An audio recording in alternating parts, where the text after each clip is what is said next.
हाँ साथियों, नमस्कार। आप सभी का बहुत बहुत स्वागत और अभिनंदन। मैं हूँ आपका दोस्त वाईडी और आप देख रहे हैं ये स्पेशल हिंदी की क्लास जिसका नाम है कामयाबी सीरीज। तो आप कैसे हैं? बहुत अच्छे होंगे, उम्मीद कर रहा हूँ बहुत मस्त होंगे, स्वस्थ होंगे। आज की कक्षा भी हम उसी अंदाज में स्टार्ट करने वाले हैं जिस अंदाज में हम पहले की कक्षाएं पढ़ चुके हैं। तो बताइए आप सब लोग कैसे हैं? बहुत अच्छे होंगे, उम्मीद कर रहा हूँ अच्छे होंगे। घर वालों की उम्मीदों पर खरा उतरने की कोशिश भी कर रहे होंगे। बिना किसी देरी की, बिना किसी औपचारिकता की क्लास की शुरुआत करते हैं। आप सभी का प्यार, स्नेह अपेक्षित है। आप लगातार जिस तरह से सपोर्ट कर रहे हैं उसी तरह से करते रहिएगा। अपने यारों को, अपने दोस्तों को, अपने रिश्तेदारों को, अपनी क्लास को सजेस्ट करते रहिएगा ताकि हमारी क्लास और हमारा जो चैनल है या हमारा जो परिवार है ये थोड़ा सा और समृद्ध हो सके और अच्छा हो सके और बेहतर हो सके, हम और बेहतर आपके लिए मेहनत कर सकें। चलिए आज की कक्षा की हम शुरुआत करते हैं। हिंदी विषय को लेकर के मैं आपका दोस्त वाईडी आपके साथ हमेशा तत्पर रहता हूँ। आपकी हर इच्छा को पूरा करने के लिए कोशिश करता रहता हूँ, करूँगा एक दिन डेफिनेटली। निश्चित तौर पर आप सफल होंगे और तब कहेंगे कि वास्तव में सर हमने यहाँ से बहुत कुछ सीखा है। चलिए आज की कक्षा की शुरुआत, और शुरुआत में जैसा कि आप देखते हैं लाइक, सब्सक्राइब और चैनल को शेयर करना नहीं भूलें बिल्कुल भी। कमेंट इसलिए करें ताकि आप और हमारा इंटरेक्ट, आप और हमारा जुड़ाव हमेशा के लिए बना रहे। चलिए आज की कक्षा का पहला सवाल आपकी स्क्रीन पर आने जा रहा है, उत्तर कीजिएगा। तुमने इस बार अधिक परिश्रम किया है, सफलता की अधिक आशा है, बीच में डैश यानी खालिस्तान दिया हुआ है। इस खालिस्तान में आपको क्या भरना है ये बताना है। नीचे 4 विकल्प दिए हुए हैं लेकिन यहाँ पर एक कंडीशन है। इस संयुक्त वाक्य के रिक्त स्थान को उचित शब्द से पूर्ण करें। संयुक्त वाक्य है तो संयुक्त वाक्य है तो संयुक्त वाक्य में क्योंकि अभी ये आते हैं, कभी मेरे हिसाब से नहीं आता है, अभी मेरे हिसाब से नहीं आता है। तो यहाँ पर देखिए अप्रोप्रिएट क्या करेंगे। तुमने इस बार अधिक परिश्रम किया है इसलिए, इसलिए सफलता की अधिक आशा है। इसका आंसर बनेगा ऑप्शन सी, करेक्ट। ठीक है, अगला देखिएगा। साधारण, ये यहाँ पर इन्वर्टेड कोमा में है ये शब्द साधारण। इस शब्द में क्या उपसर्ग लगाने से अर्थ उलट जाएगा? अर्थ का मतलब विपरीत हो जाएगा। उलट जाने का मतलब क्या हुआ? विपरीत अर्थ प्रकट होने लगे, ऐसा कोई प्रत्यय लगाइए। क्या लगाइए? प्रत्यय नहीं, उपसर्ग लगाइए। क्या लगाइए? उपसर्ग। देखो दोस्तों, उपसर्ग क्या होते हैं? उपसर्ग, उपसर्ग वाक्यांश होते हैं। क्या होते हैं? वाक्यांश होते हैं। और ये वाक्यांश शब्द के पहले जुड़ते हैं, शब्द के पहले जुड़ते हैं। पहले जुड़ने वाले शब्दों सॉरी सॉरी शब्दांश होते हैं, माफी चाहता हूँ, शब्दांश होते हैं। और ये शब्दांश शब्द के पहले जुड़ते हैं। वाक्यांश नहीं कहिएगा दोस्तों, शब्दांश कहिएगा, माफी चाहता हूँ। तो शब्दांश शब्द के पहले जुड़ते हैं। इसमें से ये या तो प्रत्यय है। आ ए ये उपसर्ग भी हैं और प्रत्यय भी हैं, ध्यान रखना। लेकिन हम क्या जोड़ें कि इसका उल्टा अर्थ हो जाए। साधारण का मतलब सरल और असाधारण, असाधारण का मतलब विशिष्ट। तो इसका सही उत्तर जो बनेगा ऑप्शन बनेगा, ऑप्शन करेक्ट आंसर। अगला, खालिस्तान सपना एक दिन पूरा होगा।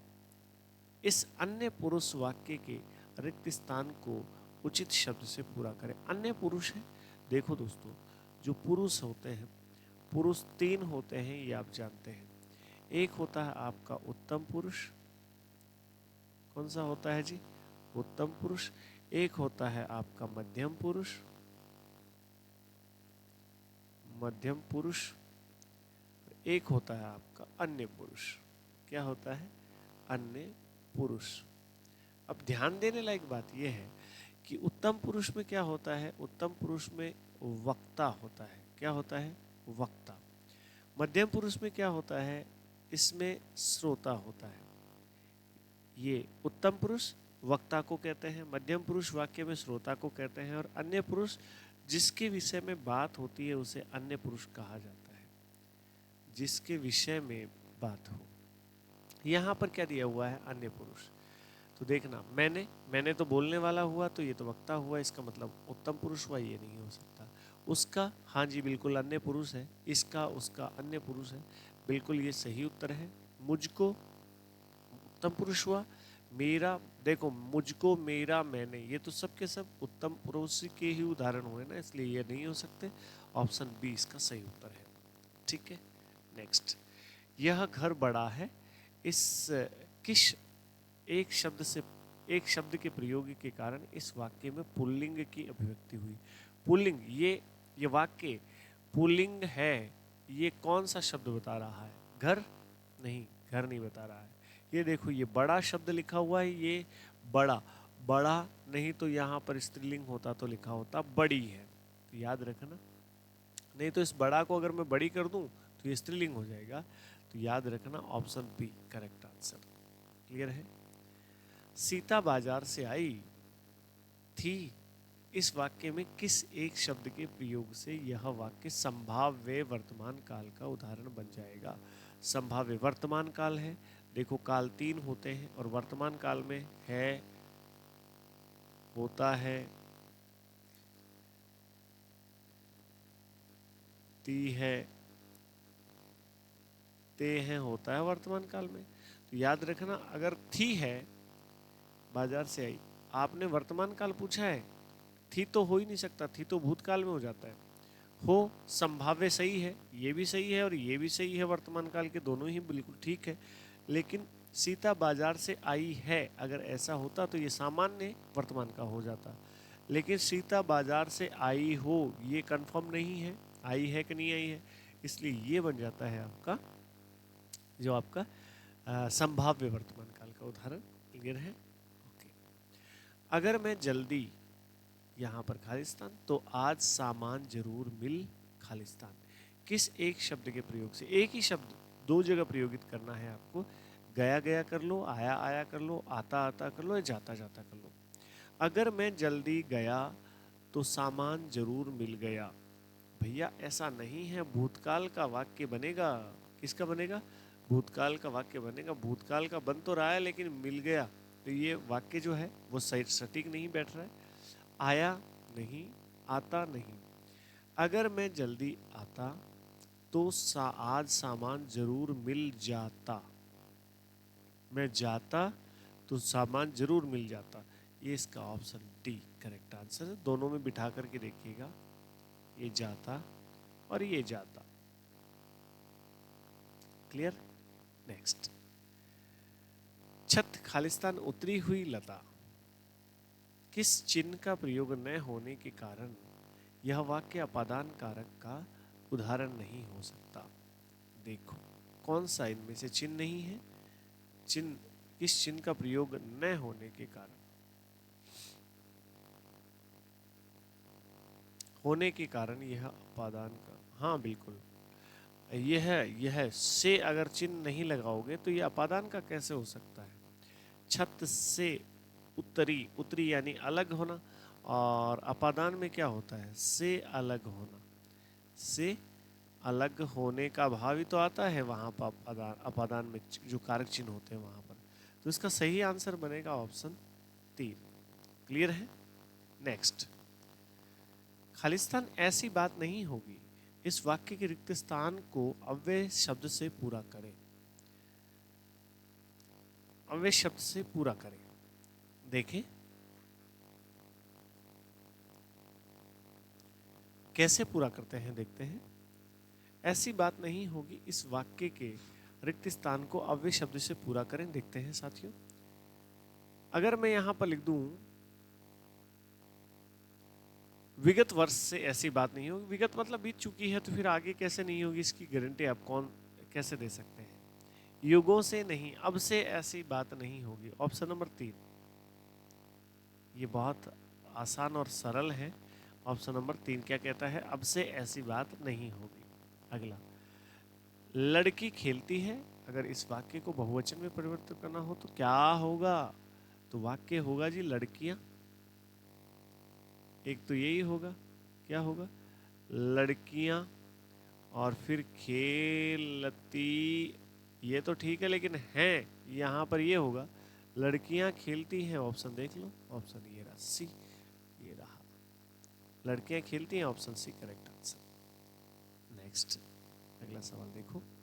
मोहन का भाई कोष्टक मोहन का भाई मेरी, धीरे धीरे देखना यहाँ पर खालिस्तान है, धीरे धीरे पढ़ता है। भाई पढ़ेगा क्या, मेरी क्या, मेरी अखबार मेरा होता है अखबार, मेरी गाना मेरा होता है, मेरी सिनेमा नहीं, यहाँ पर मेरी दिया हुआ है, इतना सोचने की क्या बात है, मेरी पुस्तक धीरे धीरे पढ़ता है। तो यहाँ पर जो शब्द भरा जाएगा वो आएगा पुस्तक। क्या आएगा, पुस्तक। नेक्स्ट, खालिस्तान बारिश में भीगना पसंद नहीं है, लेकिन यहाँ पर देखना आगे क्या दिया हुआ है। उचित शब्द के प्रयोग से इस वाक्य को उत्तम पुरुष का मतलब होता है मैं, खुद बोलने वाला, तो उसको तो हो गया अन्य पुरुष। क्या हो गया, अन्य पुरुष। यहाँ सुनने वाला वो सुन भी नहीं रहा है और वो बोल भी नहीं रहा है, ये तो जिसके बारे में बात हो रही है उसकी बात हो रही है। तुमको तो हो गया जी मध्यम पुरुष। मुझको, हाँ जी बिल्कुल ठीक है, मुझको मैं बोलने वाला हूँ, इसलिए यहाँ पर जो सही उत्तर भरा जाएगा वो भरा जाएगा मुझको। क्लियर है, याद रखना option C right answer. Rahul ने दुकान खरीदी जो उसके मामा की थी, ये यहाँ पर जो योजक आएगा वो आएगा जो, option D, option D right. Next, नी प्रत्यय के योग से अभिमानी शब्द बनेगा, क्या बनेगा, बिल्कुल ठीक है जी, नी प्रत्यय जोड़ दो जी अभिमानी में, मैं जोड़ देता हूं अभिमानी, और आप तो ऐसा कर दोगे ना सीधा ही नी प्रत्यय जोड़ दिया और अभिमानी नहीं हो जाएगा, शब्द बन गया अभिमानिनी। तो आपके हिसाब से ये सही है, नहीं भाई, जब ये नी भारी भरकम प्रत्यय जुड़ता है तो ये पहले वाला जो नी है ये छोटा हो जाता है, यह नहीं हो सकता है, अभिमान्य तो हो ही नहीं सकता है, लेकिन ये वाला छोटा हो करके इस प्रकार से बन जाता है अभिमानिनी। राइट, याद रखना ऑप्शन क्या बनेगा, ऑप्शन सी राइट आंसर। अभिमाइन नहीं, अभिमाइन नहीं बनेगा, ठीक है, ये कोई स्त्रीलिंग पुल्लिंग की बात नहीं है, नी प्रत्यय की बात है। दिए गए विकल्पों में से कौन सा वाक्य सकर्मक क्रिया का उदाहरण है, सकर्मक क्रिया ना, तो दोस्तों बहुत भारी गड़बड़ है। वह खेल रहा है सकर्मक है, वह पढ़ रहा है ये भी सकर्मक है, लड़का रस्सी को ऐंठता है सकर्मक है, रस्सी ऐंठती है यह अकर्मक है, अपने आप ऐंठती है ना तो ये अकर्मक है, सकर्मक क्रिया का उदाहरण है, तो ये तीन है ना सकर्मक क्रिया के, सकर्मक क्रिया का उदाहरण नहीं है। इस सवाल को कुछ ऐसा कर लीजिएगा, नहीं है तो इसका सही उत्तर बन जाएगा ऑप्शन डी राइट। देखो क्रिया जो है वो कर्म के आधार पर दो प्रकार की होती है, कर्म के आधार पर दो प्रकार की, एक होती है बेटा सकर्मक क्रिया,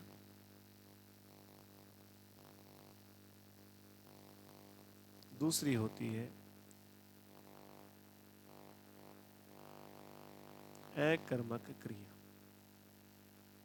ठीक, तो सकर्मक और अकर्मक क्रिया होती है। सकर्मक क्रिया क्या होती है वो आप समझ गए हैं, जिसमें कर्म हो या जिसमें क्रिया का फल कर्म पर पड़ता हो, जिसमें क्रिया का फल कर्ता पर पड़ता हो वो अकर्मक, और जिसमें क्रिया का फल कर्म पर पड़ता हो उसे सकर्मक कहते हैं। इसको डिटेल में हम नेक्स्ट क्लास में करेंगे। वह मनुष्य जो सबको समान भाव से देखे उसे क्या कहेंगे, त्रिकालदर्शी नहीं भाई, तीन कालों को देखने वाला, तीन त्रिकालदर्शी कहते हैं, तीन काल देखने वाला होता है त्रिकालदर्शी।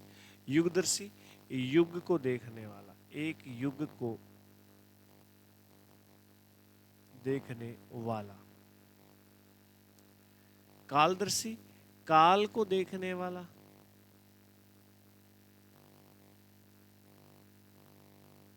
काल को देखने वाला। ठीक है, तो बस अब तो एक ही ऑप्शन बच गया है, सम यानी समान, दृश्य यानी दृष्टि से, समान दृष्टि से सबको आंकने वाला समदृष्टि कहलाता है। क्लियर है। नेक्स्ट, युग का निर्माण करने वाला क्या कहलाता है? युग कर्मी, निर्माण कर्मी नहीं, युग धर्मी नहीं, युग में धर्म निभाने वाला युग धर्मी होता है। सृष्टिकर्ता, सृष्टि के करने वाले को सृष्टिकर्ता कहते हैं। युग निर्माता, बिल्कुल जी, जो युग का निर्माण करता है उसे युग निर्माता कहते हैं। उसे क्या कहते हैं? युग निर्माता कहते हैं। नेक्स्ट, ओझा शब्द का स्त्रीलिंग रूप होगा, ओझाइन होगा। क्या होगा? ओझाइन, ओझाइन, ओझाइन होगा। ऐसा कौन सा विकल्प है? और ये विकल्प नंबर 2, ऑप्शन 2 क्लियर है।